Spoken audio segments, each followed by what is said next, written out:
Salut les barbus, c'est Marco de la chaîne Barbu in Game, votre chaîne de présentation de règles, unboxing, tuto dans l'univers de la figurine et du jeu en général.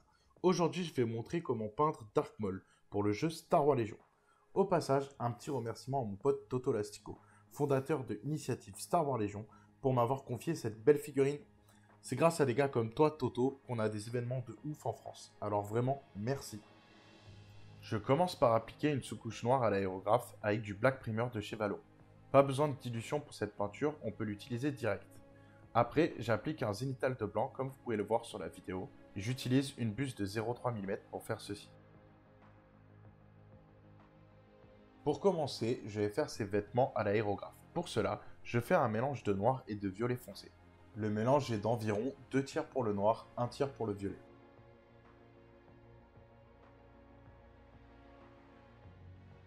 Une fois cette première passe sèche, je viens rajouter dans mon mélange de l'Imperial Blue.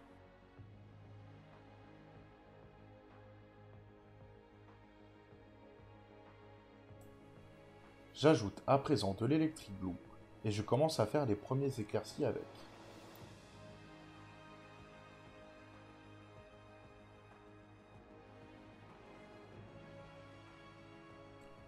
Je renouvelle les mêmes opérations en ajoutant un peu plus d'Electric Blue à mon mélange.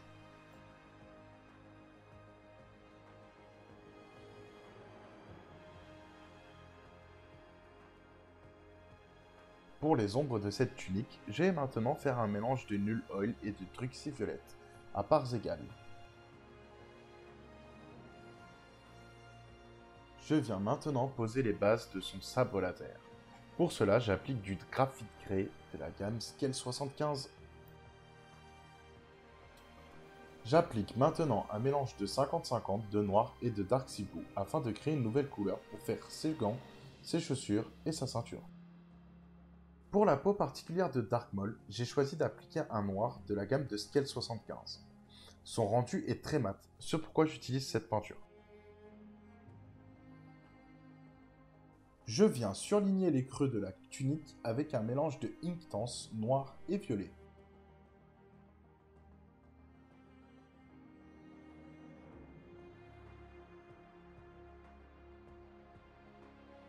Afin de créer plus tard l'effet lumineux du sabre laser, je viens y poser une base de blanc.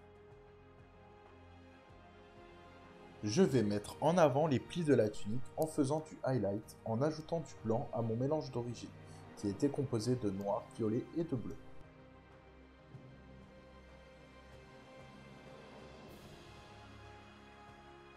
Je réitère cette opération une seconde fois en y ajoutant un peu plus de blanc à mon mélange.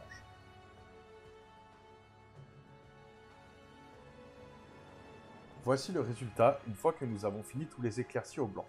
Remarquez que ces éclaircis permettent de mettre en valeur ce mouvement sur sa cape. J'ajoute du blanc à mon mélange d'origine de Dark Sea Blue et de noir, afin d'éclaircir ses gants, ses chaussures et sa ceinture. Voici ce que ça donne une fois le premier passage effectué. En fait, j'avais pas fait les chaussures au premier passage, je les fais donc maintenant.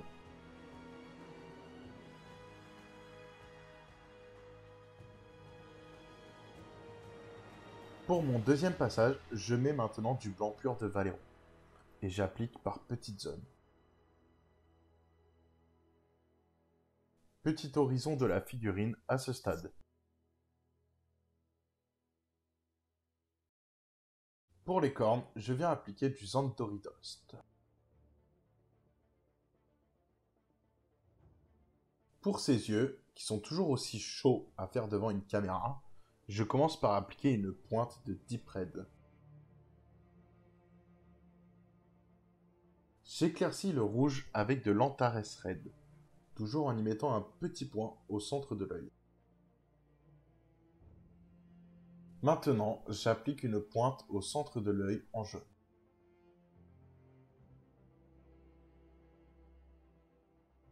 Vous voyez à présent le résultat, et j'ai juste appliqué une pointe de noir par-dessus ce jaune.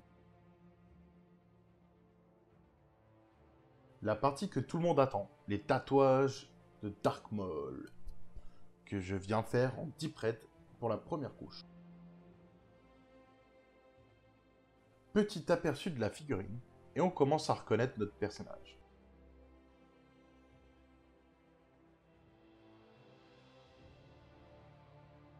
Je vais maintenant faire les ombres du visage. Pour cela, je commence à appliquer de la shade rouge.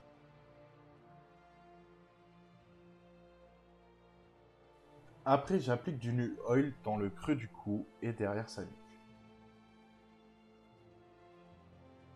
Pour les cornes, je viens appliquer de la graisse.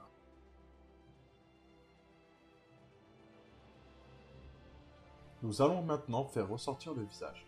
Je commence par appliquer de l'Antares Red aux endroits stratégiques.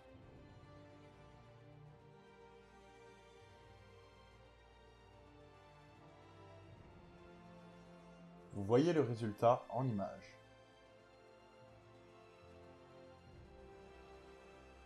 Pour faire encore plus ressortir son visage, je viens maintenant appliquer une deuxième couche de Aldebaran Red aux endroits stratégiques, moins que la première passe. Pour les dents et ses cornes, je viens éclaircir à Lucia T-Bone. J'avais également fait ses dents avant avec du Zandri Dust. Le visage de Dark Maul est maintenant terminé.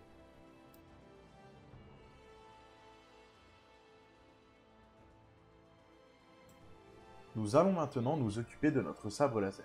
Pour cela, je commence par appliquer du Mephiston Red.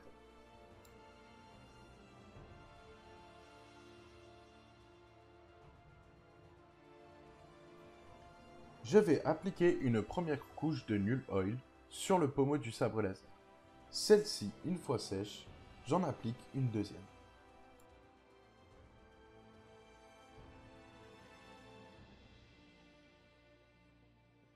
Mon premier éclairci sur le pommeau du sabre se fera avec du graphite gris, la couleur d'origine que j'avais utilisée auparavant.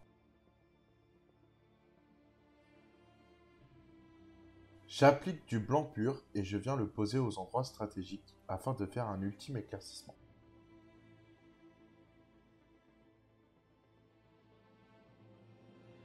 Une fois le pommeau du sabre terminé, voici ce que ça donne.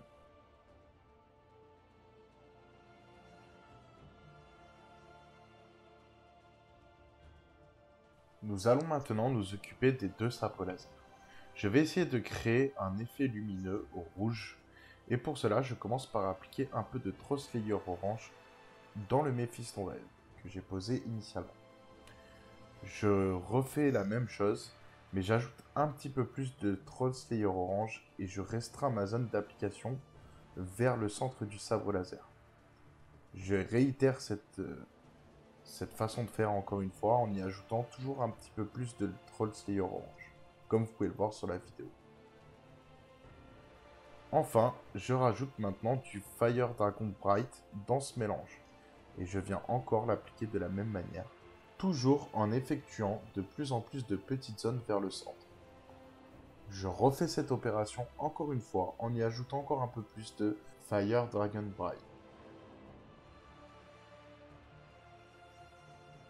Maintenant, j'ajoute dans le mélange du blanc et je restreins la zone toujours vers le centre.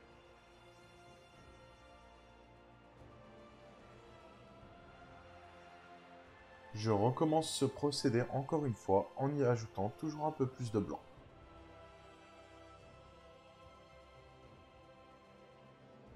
Pour finir, je fais un ultime éclaircissement avec du blanc pur. Je vais maintenant faire l'OSL, qui veut dire Object Source Lining. En gros, je vais faire la lumière qui se reflète du sabre laser sur sa tunique et sur certaines parties de ses vêtements. Pour cela, j'utilise du Lamian Medium mélangé avec une pointe de glaze Bloodletter. Une fois la couche sèche, j'en applique une autre couche. Je viens recommencer le procédé une bonne quinzaine de fois. Je n'ai pas tout filmé pour ne pas vous montrer 15 fois la même chose. Je vous conseille donc de l'appliquer autant de fois que nécessaire pour que le résultat vous convienne au mieux. Pour ma part, je n'ai pas vraiment insisté sur le pommeau du sabre laser. Au bout de 3-4 passes, cela me plaisait. En revanche, sur la tunique, ça a mis un peu plus de temps. Ce tuto est maintenant terminé. Toto, même si j'ai fait la peinture de ton Dark Maul, je n'aurai aucun scrupule à le couper en deux avec mon Obi-Wan Kenobi lors de nos prochaines parties. Comme vous l'aurez compris, j'ai toujours eu un faible pour les gentils. Petite dédicace à Olivier, mon voisin.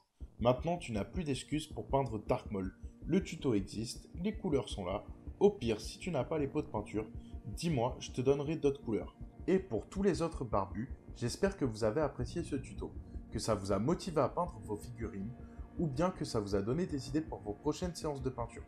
Si la vidéo vous a plu, n'hésitez pas à la liker, à poser vos questions ou vos remarques dans les commentaires, à vous abonner si ce n'est pas déjà fait, et à activer la cloche de notification pour recevoir les alertes de nos futures vidéos. Quant à moi, je vous dis à très bientôt les barbus pour de nouvelles aventures, et que le poil soit avec vous.